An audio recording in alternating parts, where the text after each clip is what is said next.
Assalamualaikum kepada semua yang sedang menonton video ini. InsyaAllah saya mewakili kumpulan saya akan membincangkan berkenaan dengan tajuk keistimewaan amalan tazkiyatun nafs umat Islam pada zaman moden ini. Dalam video ini saya akan menceritakan 3 perkara berkenaan dengan tazkiyatun nafs. Yang pertama adalah makna tazkiyatun nafs, yang kedua adalah cara untuk kita mengamalkan tazkiyatun nafs ini, dan yang ketiga seperti yang dijanjikan adalah keistimewaan amalan tazkiyatun nafs ini. Asyik sebut tazkiyatun nafs kan, orang pun tak tahu. Tanpa membuang masa, kita teruskan dengan perbincangan kita ini.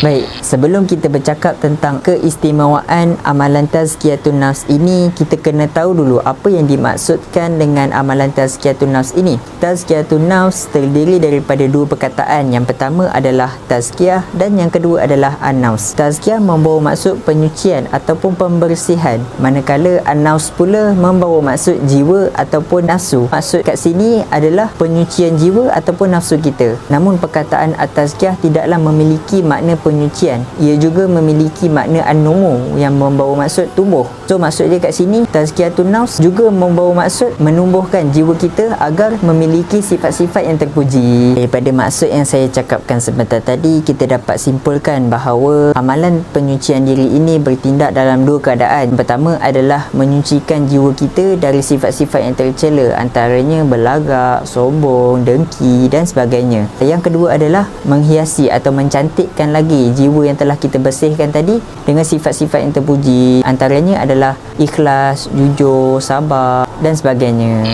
Sekarang kita dah faham apa yang dimaksudkan dengan amalan tazkiyatun nafs ini. Seterusnya, macam mana kita nak aplikasikan amalan ini dalam keadaan sekarang? Ada banyak je cara untuk kita mengamalkan amalan ini sebenarnya. Antara yang saya dapat kongsikan adalah pertama, solat. Sebab apa solat? Kita dapat menghayati setiap perbuatan kita dalam solat demi mendapatkan kekhusyukan hati. Yang kedua adalah puasa. Sebab apa puasa? Apabila kita berpuasa, hati kita akan terjaga, kemaluan kita akan terpelihara dan mulut kita dapat menghindar daripada mengucapkan perkataan yang sia-sia. Dan yang terakhir adalah membaca Al-Quran. Sebab apa membaca Al-Quran? Apabila kita membaca Al-Quran, kita dapat menyucikan hati kita dengan ayat-ayat suci Al-Quran.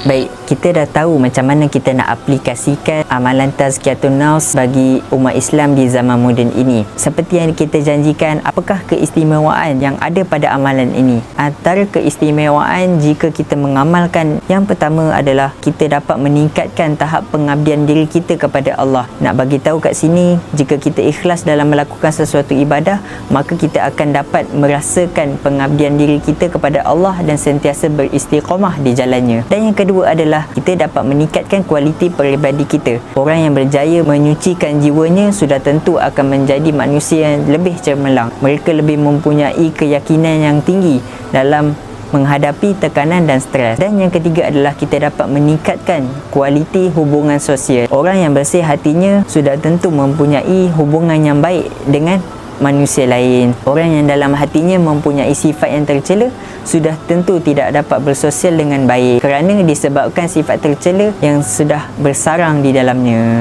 Kesimpulan yang saya dapat buat kat sini adalah amalan penyucian diri ini amat penting dalam kehidupan manusia yang mahu mencari kesejahteraan hidup di dunia mahupun di akhirat. Amalan ini tidak bermaksud untuk menolak perkembangan kehidupan manusia, akan tetapi untuk membentuk jiwa manusia yang sebenar dengan melakukan segala yang disyariatkan oleh Islam secara istiqamah. InsyaAllah sama-samalah kita menerapkan amalan ini dalam diri kita. Semoga segala apa yang saya kongsikan sebentar tadi dapat memberi manfaat kepada semua yang mendengar. Apa yang baik datang daripada Allah dan yang buruk datang daripada diri saya sendiri. Wabillahi taufiq wal hidayah. Wassalamualaikum warahmatullahi taala wabarakatuh.